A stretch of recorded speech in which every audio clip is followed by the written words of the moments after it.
말씀 보도록 하겠습니다. 오늘 말씀은 열왕기상 16장 15절부터 끝절 34절까지. 열왕기상 16장 15절부터 34절 말씀까지. 제가 가진 성경으로 구약 성경 543페이지에서 544페이지 정도 됩니다. 열왕기상 16장 15절부터 34절 찾으신 줄 알고 저와 여러분이 한 절씩 교독하도록 하겠습니다.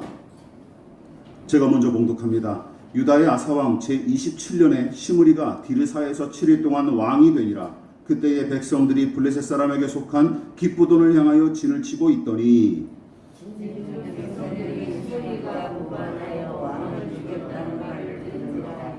그날에 이스라엘의 무리가 진에서 군대 지휘관 오므리를 이스라엘의 왕으로 삼으니 오므리가 이에 이스라엘의 무리를 거느리고 깃부돈에서부터 올라와서 디르사를 에워쌌더라. 시므리가 사복이 한납되므로 왕궁 유대에 들어가서 왕궁에 불을 지르고 그 가운데서 죽었으니 이는 그가 여호와 보시기에 악을 행하여 범죄하였기 때문이니라. 그가 여로보암의 길로 행하며 그가 이스라엘에게 죄를 범하게 한 그 죄 중에 행하더라. 시므리의 행한 행위와 그가 반역한 일은 이스라엘과 블레셋에 기록되지 아니하였느냐. 그때에 이스라엘 백성이 둘로 나뉘어 그 절반은 기낫의 아들 디브나를 따라 그를 왕으로 삼으려 하고 그 절반은 오므리를 따랐더니 오므리를 따른 백성이 기낫의 아들 디브니를 따른 백성을 이기니라.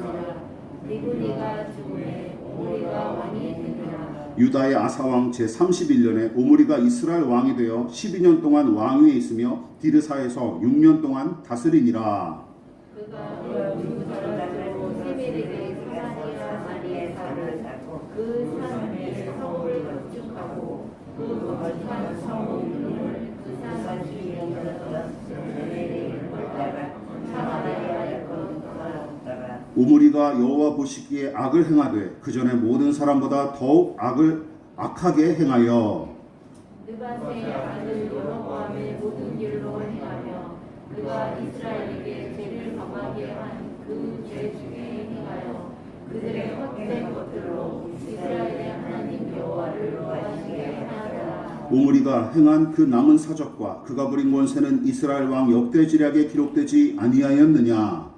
오므리가 그의 조상들 왕에게 사마리아에 거주하고 그의 아들 아합이 대신하여 왕이 되니라. 유다의 아사왕 제38년에 오므리의 아들 아합이 이스라엘의 왕이 되니라. 오므리의 아들 아합이 사마리아에서 22년 동안 이스라엘을 다스리니라. 오므리의 아들 아합이 그의 이전의 모든 사람보다 여호와 보시기에 악을 더욱 행하여 느바세 아들 여로보암의 죄를 따라 행하는 것을 오히려 가볍게 여기며 시돈 사람의 왕 엣바알의 딸 이세벨을 아내로 삼고 가서 바알을 섬겨 예배하고 사마리아에 건축한 바알의 신전 안에 바알을 위하여 제단을 쌓으며 또 아세라상을 만들었으니 그는 그 이전에 이스라엘의 모든 왕보다 심히 이스라엘의 하나님 여호와를 노하시게 하였더라. 다같이 그 시대에 베델 사람 히엘이 여리고를 건축하였는데 그가 그 터를 쌓을 때에 맏아들 아비람을 잃었고 그 성문을 세울 때에 막내 아들 수급을 잃었으니 여호와께서 눈의 아들 여호수아를 통하여 하신 말씀과 같이 되었더라. 아멘. 말씀의 제목을 우리 다 같이 한번 읽어보시겠습니다. 자, 시작. 악한 왕들 그 위에 계신 하나님. 악한 왕들 그 위에 계신 하나님이란 제목으로 하나님 말씀 전하도록 하겠습니다. 열왕기상 15장 중반부터는 북이스라엘과 그 왕들에 관한 이야기를 주로 다룹니다. 그리고 이후로는 남유다 왕들에 대한 언급이 거의 없습니다. 남유다 왕들에 관한 이야기가 그렇다고 아예 사라진 것은 아닙니다. 다만 마지막 장인 22장에 이르러서야 남유다의 왕인 아사의 아들 여호사밧에 관해 잠깐 언급할 뿐이죠. 따라서 오늘 설교 본문에 등장하는 자들도 죄다 북이스라엘의 왕들이고 특히 16장 말미에 등장하는 북이스라엘의 아합 왕을 누구보다 주목할 필요가 있습니다. 왜냐하면 앞으로 여러 차례 이 사람이 자주 등장하기 때문이죠. 왜냐하면 이 사람은 오늘 본문부터 열왕기상 22장까지 내내 활약할 뿐만 아니라 17장 이후로는 여러분들이 잘 아시는 엘리야 선지자와 대결 구도를 형성하는 인물이기 때문이죠. 아무튼 엘리야 선지자와 아합 왕의 이야기는 다음 설교부터 본격적으로 다룰 예정이고, 오늘은 아합이 왕위에 오르기 전까지 북이스라엘을 다스렸던 왕들과 그들의 이야기를 살펴볼 텐데, 솔직히 본문처럼 악한 왕들이 판치고 서로 악의 다툼하는 내용만 읽다 보면 이런 생각이 들죠. 야, 여기서 무슨 은혜와 교훈을 얻어보겠냐, 이런 생각이 들기 마련입니다. 그래서 읽을 마음조차 싹 사라지고 정남이가 떨어지기 일쑤죠. 본문을 묵상하는 것 자체가 마치 깨끗하고 쓸만한 물건을 찾겠다며 쓰레기 하치장을 뒤지는 일 같기 때문이죠. 그런데도 본문과 같은 내용이 성경에는 수두룩할 뿐만 아니라 선하고 아름다운 이야기보다 이런 종류의 이야기가 성경에 더 많은 비중을 차지하는 게 사실입니다. 그래서 사실적이고 철저하게 현실적인 책이 저는 성경이라고 생각합니다. 어떤 책보다. 믿음의 사람들이 성경을 진리로 신뢰하고 소중히 여기는 이유가 바로 여기에 있는 것이죠. 여러분, 진리란 무엇입니까? 언제 어디서나 두루두루 적용되는 것은 물론이고 시대와 국경과 문화를 초월하는 어떤 이치와 도리와 원리가 아니겠습니까? 그런데 사실과 다르거나 현실과 동떨어졌다면 여러분, 이거 자체로 진리로서의 가치를 상실해버린 거예요. 그래서 성경은 철저하게 현실적이고 사실적이라고 제가 말씀드리는 것이죠. 본문도 마찬가지입니다. 눈으로 보고 읽기가 민망하고 귀로 듣기가 껄끄럽다는 이유로 있는 그대로의 사실과 현실을 과장하거나 왜곡해서는 안 되는 것이죠. 그러므로 우리가 신앙생활을 하고 성경을 읽을 때 이런 생각을 가져야 되는 거예요. 찬란히 빛나는 부분만 보려고 하지 마십시오. 한치도 안 보이는 어두운 구석도 우리는 직면해야 마땅한 것입니다. 생일잔치와 결혼식과 같은 잔칫날의 기쁨과 즐거움만 찾지 말고 이별의 아픔과 슬픔이 가득한 곳에도 찾아가고 바라보아야 된다는 것이죠. 기적과 영광이 충만했던 변화산만 바라보지 말고 십자가가 세워진 골고다 언덕을 향해 나아가는 것이 오히려 경건의 유익이 된다는 사실을 기억하시기 바랍니다. 성경도 마찬가지입니다. 읽기 편하고 감동을 주는 부분만 읽지 마십시오. 그 뭐와 똑같냐면 단 것만 먹는 거랑 똑같은 거예요. 그럼 몸이 어떻게 될까요? 망가지겠죠. 몸이 망가지고 금방 그게 나약해지겠죠. 그건 영적인 원리도 똑같습니다. 편식하는 신앙도 영적 성장에 아무런 유익이 없고 오히려 독이 될 수 있다는 것이죠. 그러므로 오늘 본문처럼 암담하기 짝이 없는 이 이야기 속에도 땅에 묻힌 보물처럼 감춰진 은혜와 교훈이 있음을 기억하시고 함께 그 은혜가 무엇인지 세 가지로 함께 살펴보도록 하겠습니다. 첫 번째, 같이 읽어볼까요? 우리는 본문을 통해 무엇을 알 수 있습니까? 시작! 약육강식과 적자생존의 원리가 판치는 나라. 이건 참 너무 우울하고 안타까운 일이죠. 지난 설교에서 언급했다시피 열왕기상 16장만 딱 떼어놓고 읽으면 도대체 이 나라 꼴이 어찌 될지 심히 염려스러울 정도입니다. 금방이라도 망하지 않는 게 이상한 정도예요.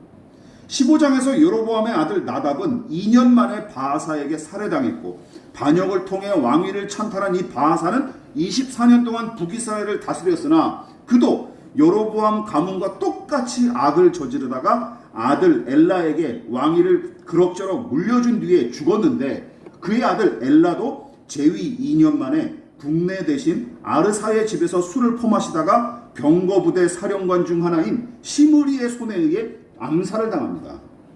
그리고 바하사 가문도 왕위를 보존하지 못한 채 그리고 역사 속으로 사라져버리는 것이죠. 그런데 엘라를 죽이고 왕위를 차지한 시므리는 더 가관입니다. 시므리라는 사람은 성공적으로 왕위를 찬탈했던 까닭에 기고만장하고 있었으나 때마침 블레셋의 기쁘돈을 공격하기 위해 준비 중이던 북이스라엘 군대가 시므리의 반역에 관한 소식을 듣게 돼요. 그리고 평소에 시므리를 마뜩찮게 여겼던 일부 군인들이 자기들의 총사령관인 오므리 장군을 북이스라엘 왕으로 추대를 합니다. 야, 우리 시므리 싫다. 이게 왕을 죽인 엘라 왕을 죽인 시므리가 아니라 우리 총사령관인 오므리를 우리 왕으로 삼자라는 이 일이 벌어진 것이죠. 그렇게 되다 보니까 왕궁이 있는 북이스라엘의 수도 디르사를 진격해서 완전히 포위하기에 이른 것이죠. 이런 일 때문에 시므리의 반역은 며칠로 끝나냐면 7일 천하로 끝이 납니다. 일주일 동안 왕위에 있다가 내려온 사람이 되는 거예요. 이스라엘 역사상 가장 짧게 왕위를 차지하고 금방 내려온 사람이 된 것이죠. 그래서 아주 짧게 끝이 나는데, 근데 이 사람이 참 특이하고 지독한 면이 있었던 것이죠. 어떻게 된 거예요? 야, 내가 못 먹으면 너도 먹지 마라 하는 심보를 가지고 왕궁에 불을 질러버리고 자기도 그 불타는 왕궁 속에서 그냥 죽어버렸어요. 자살을 식으로 한 것이죠. 내가 못 먹으니 너도 먹지 마라 하고 오므리에게 이 북이스라엘의 왕궁을 물려주고 싶지 않다. 내가 그 꼴은 보고 싶지 않다라고 그냥 불살라버립니다. 마지막까지 깽판을 놓는 것이죠. 여기까지 벌써 세 차례의 반역이 일어난 셈이고 반란을 일으킨 자들이 왕위를 차지하는 패턴도 계속 이어집니다. 물론 시므리를 몰아낸 이 오므리 총사령관은 12년 동안 이스라엘의 왕위를 지키며 다스렸고 그의 아들 아합은 무려 22년 동안이나 통치하며 안정을 맞이하는 것처럼 보이지만 도리어 북이스라엘은 횡행하는 우상숭배와 팽배한 불신앙적 풍조로 심각한 영적 위기를 맞이하게 되죠.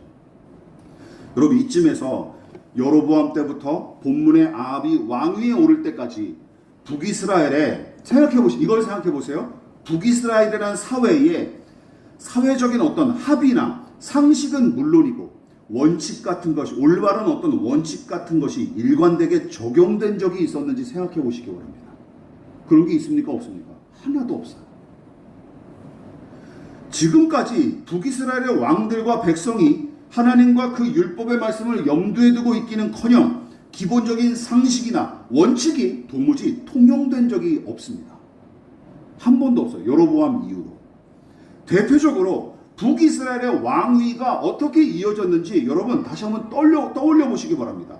하나님께서 선지자를 통해 왕으로 기름을 부어 세운 왕은 오직 여로보암 한 사람밖에 없었고 그 이후로는 그저 두 가지 종류로 왕위가 계속 이어지죠. 어떻게 해요?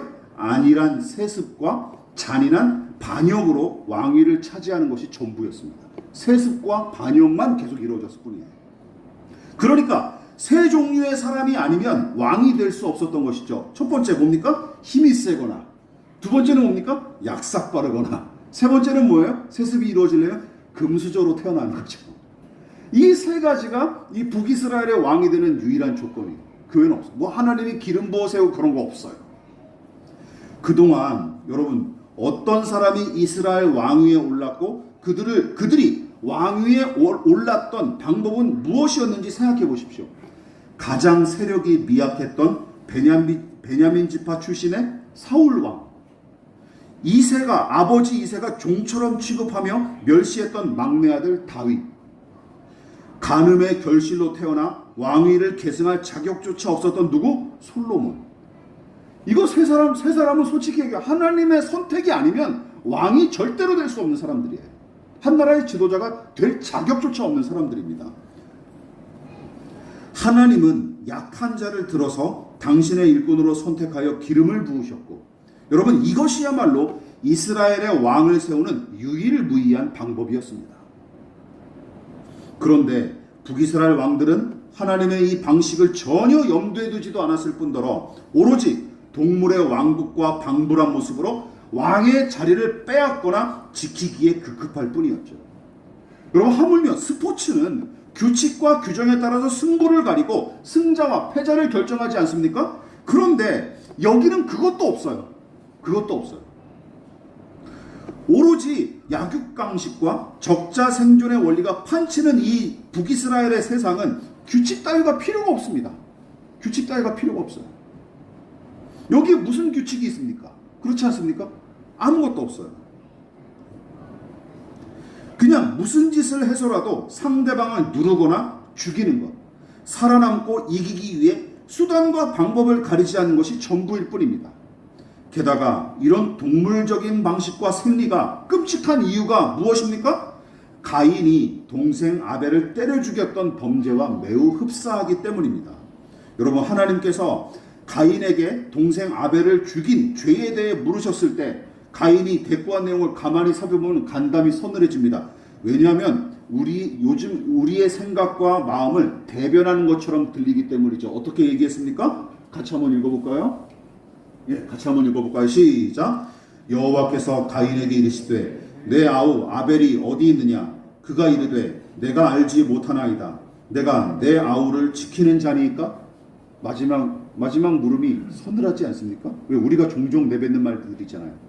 제가 왜요? 제가 왜 책임을 져야 돼요? 그 사람을? 내가 내 아우를 지키는 자니까? 내가 내 동생이나 지키는 사람입니까? 나만 잘 먹고 잘 살면 장땡이고 타인의 삶에 얽매이지 않고 싶다는 이 사고방식. 옆에 있는 사람이 죽든 말든 상관이 없고 오로지 자신의 권리와 안위만 중요할 뿐인 이 삶. 하나님의 형상으로 창조된 인간, 즉 하나님을 닮은 존재로 창조된 인간이 죄의 노예로 전락했을 때 나타나는 여러 증상 중 하나가 바로 약육강식과 승자 복식의 생리인 것이죠. 그리고 하나님의 나라와 하나님 나라의 영광과 아름다움을 거의 상실한 채로 짐승처럼 물고 뜯던 때가 바로 사사들이 활약했던 시대와 북이스라엘 왕들의 역사입니다. 힘센 놈이 그냥 이기는 거죠. 뭐든지 다 차지하는 거죠. 그리고 오늘 설교 본문도 바로 거기에 해당하는 것입니다. 사도 바울이 타락한 죄인과 이 세상을 가리켜 불의와 추악과 탐욕과 악의와 시기와 살인과 분쟁과 사기와 악독이 가득하다고 지적했는데 본문을 비롯한 성경 이야기를 진지하게 묵상하거나 현실을 제대로 인식하는 사람이라면 절대로 이 말씀에 이의를 제기하지 못할 것입니다. 그런데 문제가 있죠. 이처럼 죄악이 가득하고 불의가 통용되는 시대에는 믿음의 사람일지라도 살아계신 하나님과 그리고 그 일하심을 인식하기가 어렵고 오히려 그분이 멀리 계시거나 방관하시는 것처럼 느껴지는 까닭에 신앙에 대한 회의감에 쉬이 사로잡힐 뿐더러 심하면 낙심과 절망에 사로잡혀 포기하는 이들도 허다하기 때문일 것입니다. 이게 문제죠. 우리 믿음의 사람들이 문제예요. 이런 시대를 살아가는, 이런 생태계를 살아가는, 불의한 생태계를 살아가는 믿음의 사람들에게 이게 참 어려운 일이라는 것이죠. 그러나 성경 본문은 이 상황에서도 믿음의 사람들이 믿음과 소망을 포기하지 말아야 할 이유에 관해서 두 가지로 제시하고 있습니다. 첫 번째는 무엇입니까? 이것이죠. 자, 같이 한번 읽어볼까요? 시작. 지켜보시고 분노하시며 오래 참으시는 하나님. 여러분, 북이스라엘의 악한 왕들은 하나님과 율법의 명령을 전혀 아랑곳하지 않은 채 제멋대로 권력을 휘두르다가 왕위 쟁탈전을 치르기에 급급했고 북이스라엘 백성 역시 악한 왕들의 장단에 맞춰 춤을 추기 일쑤거나 아무 생각 없이 되는 대로 살아갈 뿐이었습니다. 약육강식의 생리가 판을 치고 불의를 저질러도 당장 심판받지 않으며 도리어 그런 작자들이 성공과 풍요와 안락을 누리는 세상, 반대로 율법을 따르고 정의와 공의를 행해도 칭찬이나 보상이 없을 뿐더러 도리어 의인과 선인이 손해를 보고 고통당하는 세상. 여러분, 이것이 본문에 기록된 북이스라엘의 현실이고 오늘날 우리가 처한 현실도 별반 다르지 않습니다. 그래서 어떤 시인은 죄에 빠진 인간의 가장 큰 특징과 그 특징을 다음과 같이 묘사했습니다. 어떻게 묘사했어요? 같이 읽어볼게요. 시작. 악인은 그의 교만한 얼굴로 말하기를 여호와께서 이를 감찰하지 아니하신다 하며 그의 모든 사상에 하나님이 없다 하나이다. 불신앙에 사로잡힌 인간은 뭐라고 얘기한대요? 하나님이 지켜본다고 웃기지 마라. 하나님이 어디 있냐 하고 기고만장한다라는 것이죠.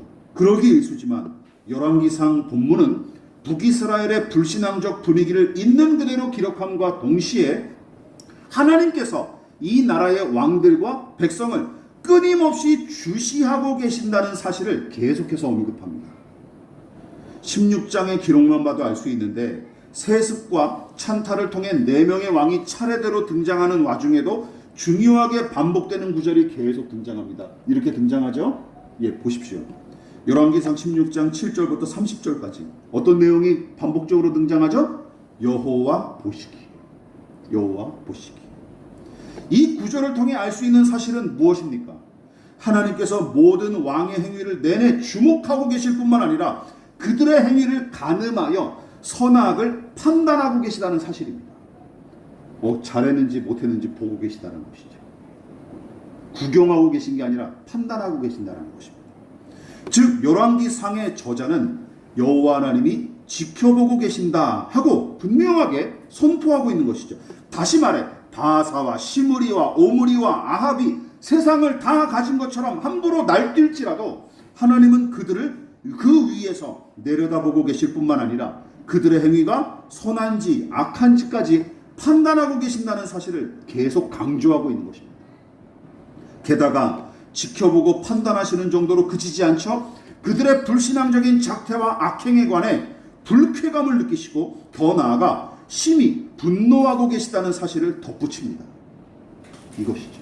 하나님이 느끼고 계신다는 것이죠. 원래 하나님은 세상과 사람을 만드신 뒤 매우 만족하고 기뻐하십니다. 창세기 그 유명한 말씀이 등장하지 않습니까? 시작. 하나님이 지으신 그 모든 것을 보시니 보시기에 심히 좋았다. 이게 원래 하나님이 바라보시는 세상과 사람에 대한 관점이었어요. 야, 내가 너희들을 보니 너무 기쁘다. 마음이 좋다.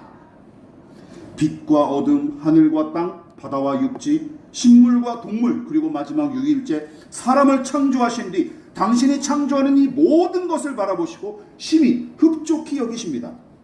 아름답고 선하게 창조된 세상과 사람. 그러나 본문의 왕들은 하나님 보시기에 좋기는커녕 얼굴을 돌리실 정도로 추악한 짓만 일삼고 하나님의 마음을 흡족하게 해드리기는커녕 슬픔과 안타까움과 분노만 유발시키고 있을 뿐입니다.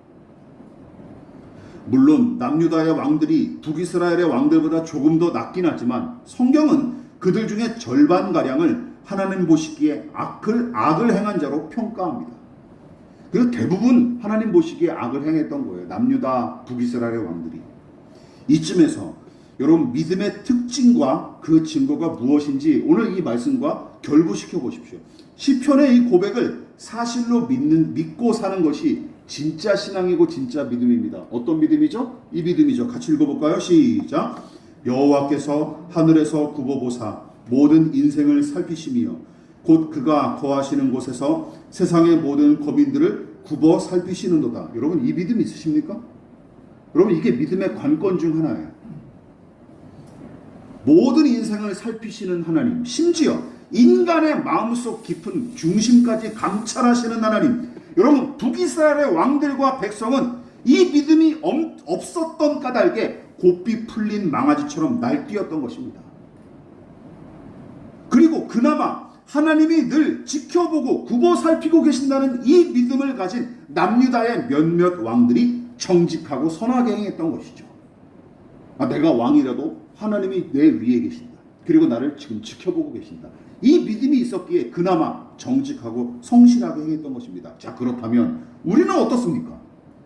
본문처럼 설육과 거짓과 편가르기를 일삼으며 악행과 불의를 저지르는 자들이 심판을 받기는커녕 승승장구하고 떵떵거리는 현실을 살면서도 여러분도 여전히 하나님이 지켜보시고 판단하신다 하고 믿고 있습니까? 이게 어렵다니까요. 이게 어려운 일이에요. 믿음으로 살아가는 어떤 그 효력과 효과가 당장 나타나지 않은 현실을 살아가기 때문에 이 믿음을 가지고 지켜나가기가 힘들다는 얘기입니다. 또한 믿음으로 하나님을 예배하기에 힘쓰고 그 말씀을 순종하기 위해 몸부림쳤지만 어떤 칭찬이나 보상도 받지 못한 채 도리어 고통을 당하는데도 저와 여러분은 변함없이 야, 하나님이 다 아시고 언젠가 갚아주신다 하는 믿음으로 살고 있습니까? 이게 우리 신앙의 관건이에요. 이 믿음의 유무가 신자와 불신자를 나누는 명백한 차이점이고 더 나아가 이 믿음의 수준에 따라서 신자의 영성과 경건의 수준이 판가름 나는 것입니다. 여기서 판가름 나는 거예요. 믿을 수 없을 때 신뢰하는 것, 보이지 않을 때 보는 것처럼 살아가는 것, 들리지 않을 때 늘 듣는 것처럼 살아가는 것, 그게 믿음이라는 것이죠. 그러나 우리가 신뢰하는 하나님은 단지 굽어 살피고 판단하시는 정도에서 머무르시는 분이 아니시죠. 본문이 하나님을 어떤 분으로 더 묘사하는지 한 가지 더 살펴보도록 하겠습니다. 마지막으로 읽겠습니다. 시작. 분명히 일하시는 하나님과 그분의 말씀.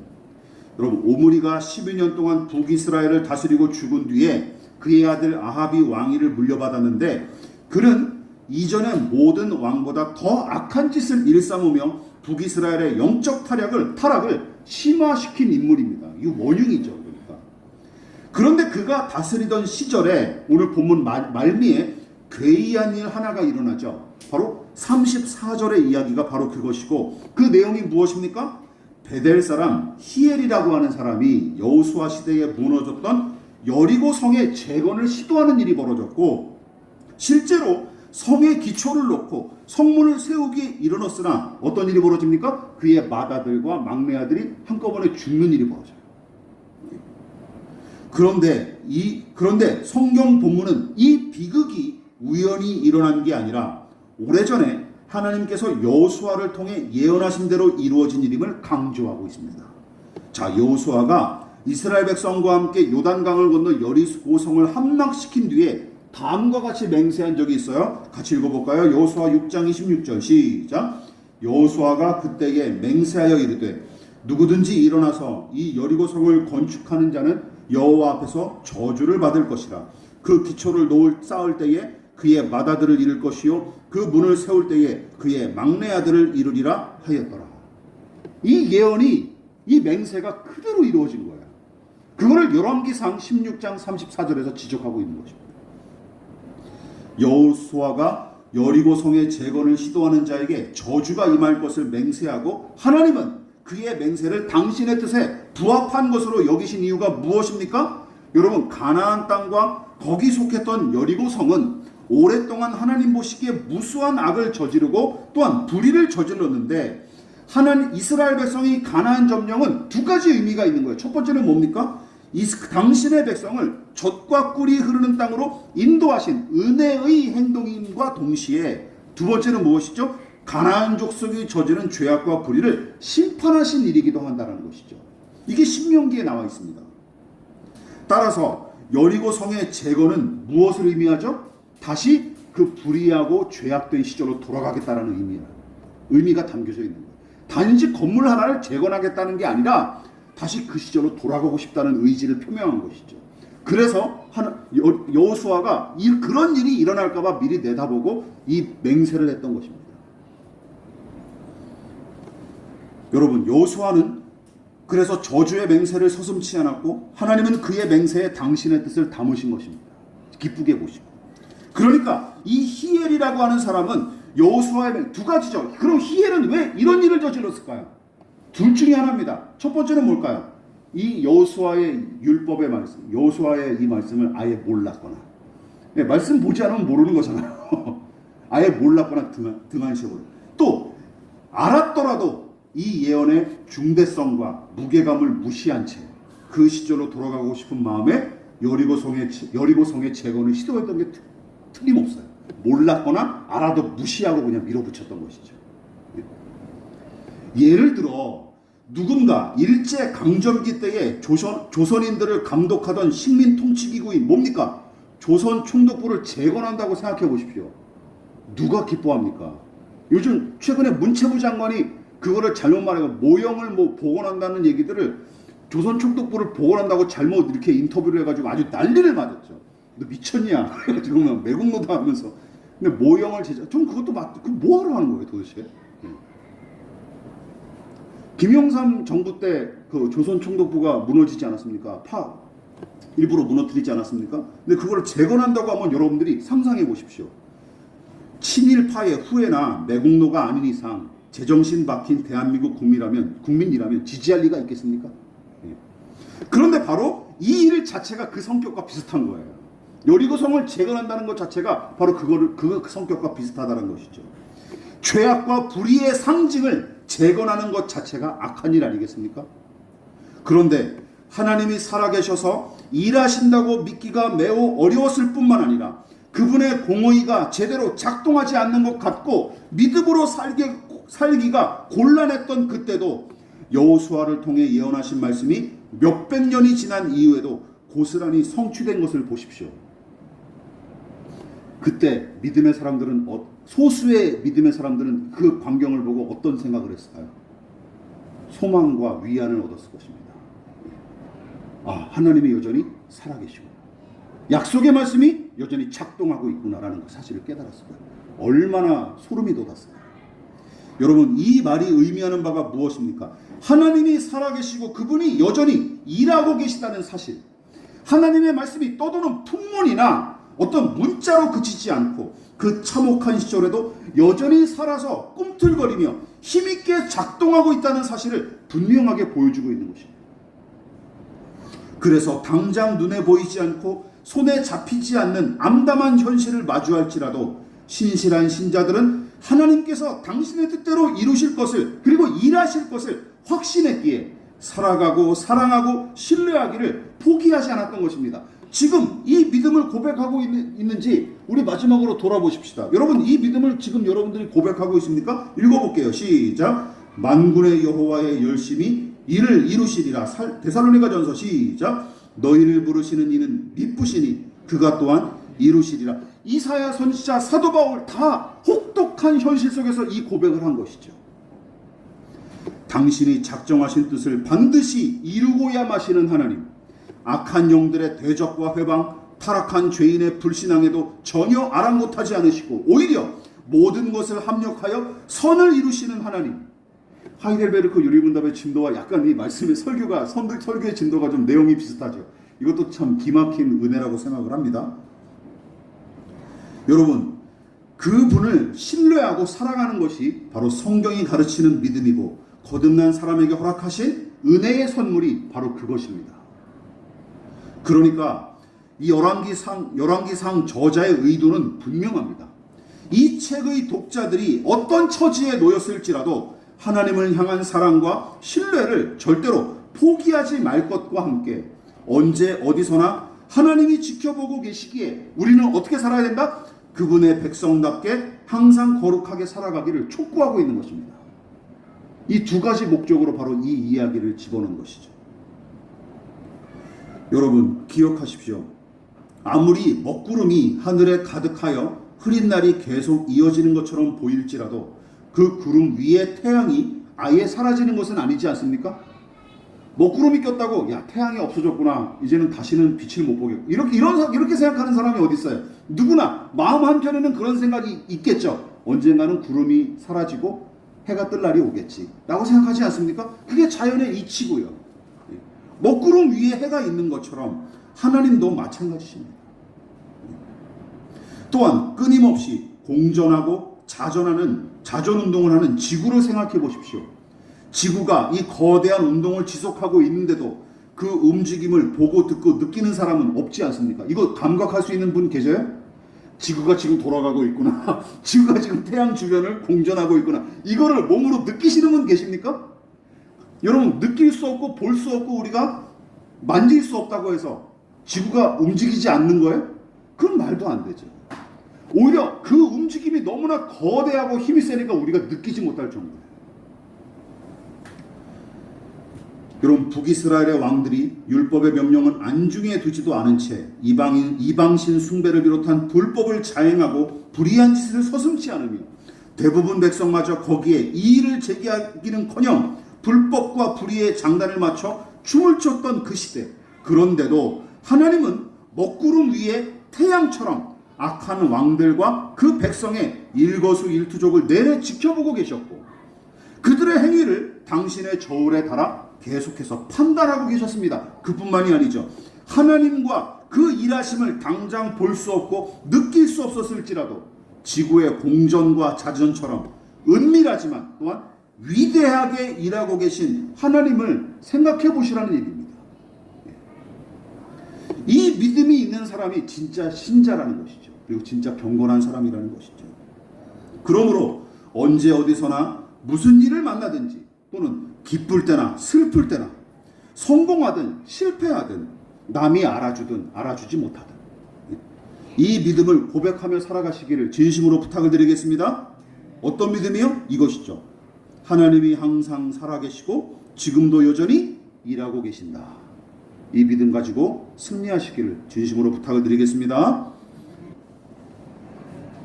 지금은 우리를 위하여 십자가에 몸부려 피 흘려 돌아가신 예수 그리스도의 한량없으신 은혜와 하나님 아버지의 지극하신 사랑하심과 성령 하나님의 영원한 사귐이 오늘 이 시간 언제 어디서나 무슨 일을 하든지 지금도 우리 위에서 우리의 인생을 굽어 살피시고 지켜보시며 선악간에 판단하시며 여전히 약속의 말씀을 통해 일하시는 하나님을 신뢰하고자 겸손히 머리 숙인 사랑하는 성도들의 머리 위에 저들의 가정과 직장과 사업장과 학업과 장래 가운데 이 나라의 민족과 한국교회와 저 북녘의 동포들과 세계와 열방 가운데 지금부터 영원히 함께 하시기를 간절히 축원하옵나이다. 아멘.